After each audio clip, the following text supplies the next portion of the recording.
Hello everyone, I hope कि आप लोग सब बढ़िया होंगे। जैसा कि आप लोगों को थंबनेल देख के समझ में आ ही गया होगा कि आज का क्लास जो है हमारा सेम 2 के बच्चों के लिए है। तो चलिए टाइम को वेस्ट ना करते हुए हम लोग जल्दी क्लास स्टार्ट करते हैं। देखिए पार्ट 1 में हम लोगों ने पढ़ा था, एक चिंटू था, ऐसा ही कुछ था ना। एक चिंटू था जो सीएमए सर के पास गए थे, जो उनसे पूछ रहे थे, सर आप मुझको भी बताओ कि मैं प्रॉफिट कैसे अर्न करूं।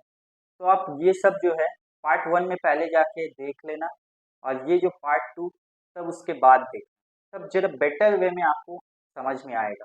तो देखिए डिसीजन हम लोग लेते हैं भाई। डिसीजन कौन लेते हैं सर? चलिए देखते हैं। डिसीजन जो है, डिसीजन कौन लेते हैं सर? स्टेक होल्डर्स लेते हैं। Stakeholder. Sir stakeholders कौन होते हैं? आप लोगों का क्वेरीज आ सकता है। स्टेक होल्डर्स उनको बोला जाता है जो हमारे कंपनी में इंटरेस्टेड रहते हैं। ठीक है, जैसे कि आपका ऑनर हो गए, ठीक है, एम्प्लॉय हो गए, एम्प्लॉय। और अगर बिग ऑर्गेनाइजेशन है तो उसमें आपको मैनेजर भी मिलेंगे। क्लियर है यहाँ तक? जी सर, मैनेजर्स हो गए, आपका शेयर होल्डर्स हो गए, शेयर होल्डर्स। क्लियर है सर यहाँ तक? क्रेडिटर्स हो गए। सर क्रेडिटर्स, हाँ भाई, जो कर्ज देते हैं। ठीक है, पोटेंशियल इन्वेस्टर हो गए, पोटेंशियल इन्वेस्टर, इन्वेस्टर। गवर्नमेंट हो गए, गवर्नमेंट।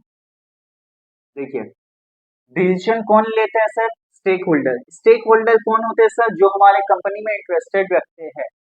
ऑनर होते हैं, उसमें एम्प्लॉय होते हैं, मैनेजर्स होते हैं। बिग ऑर्गेनाइजेशन है तो वहां आपको मैनेजर्स भी मिलेंगे, शेयर होल्डर्स भी मिलेंगे, क्रेडिटर्स भी मिलेंगे, पोटेंशियल इन्वेस्टर भी मिलेंगे और गवर्नमेंट भी मिलेंगे। देखिए ये लोग जो है आपके, ये लोग आपके कंपनी के अंदर ही इन्वॉल्व रहते हैं। तो इनको बोला जाता है, इनको बोला जाता है, इनको क्या बोला जाता है सर? इनको बोला जाता है इंटरनल यूजर्स। क्लियर है सर यहाँ तक? और ये सर कंपनी के अंदर इन्वॉल्व नहीं रहते। ठीक है, तो इनको क्या बोला जाता है सर? इनको बोला जाता है एक्सटर्नल यूजर्स। ठीक है, इंटरनल यूजर समझ में आ गया, एक्सटर्नल यूजर समझ में आ गया। सर क्रिएटर, क्रिएटर सिर्फ आपको कर्ज दे देते हैं।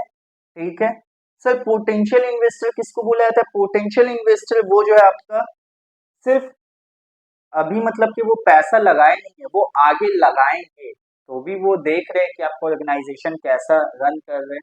और गवर्नमेंट, गवर्नमेंट को भी फर्क पड़ता है सर कि ऑर्गेनाइजेशन सही तरीका से काम कर रही है या गलत तरीका से। अगर सही से काम कर रही है ऑर्गेनाइजेशन तो अच्छी बात है, और अगर गलत तरीका से काम हो रहा है तो फिर गवर्नमेंट बजाएंगे उनका। ठीक है सर, यहाँ तक का क्लियर है? इंटरनल यूजर किसको बोला जाता है? इंटरनल यूजर्स और एक्सटर्नल यूजर्स। आई होप कि आप लोगों को क्लियर हुआ हो यहाँ तक। चलिए आगे चलते हैं हम लोग। देखिए सीमा, सीमा जो है sir chartered institute management of accountant है। उन्होंने कॉस्ट को दो तरीके से डिफाइन किया, पहला कॉस्ट एज ए नाउन और दूसरा cost as a word. Sir ये है क्या सर? तो चलिए हम लोग देखते हैं। कॉस्ट एज ए नाउन किसको बोला जाता है? The amount of expenditure incurred on और attributable to a specified thing और एक्टिविटी। कोई भी एक्सपेंडिचर हम कुछ चीज पे कर रहे हैं या कोई एक्टिविटी पे कर रहे हैं उसको बोला जाता है खर्च। वो एक्चुअल भी हो सकता है और नोशनल भी हो सकता है। सर एक्चुअल तो पता है सर, लेकिन नोशनल क्या होता है सर? एज्यूम हमने किया, अगर करते तो इतना होता, उसको बोला जाता है नोशनल, लेकिन हुआ नहीं है वो। क्लियर यहाँ तक?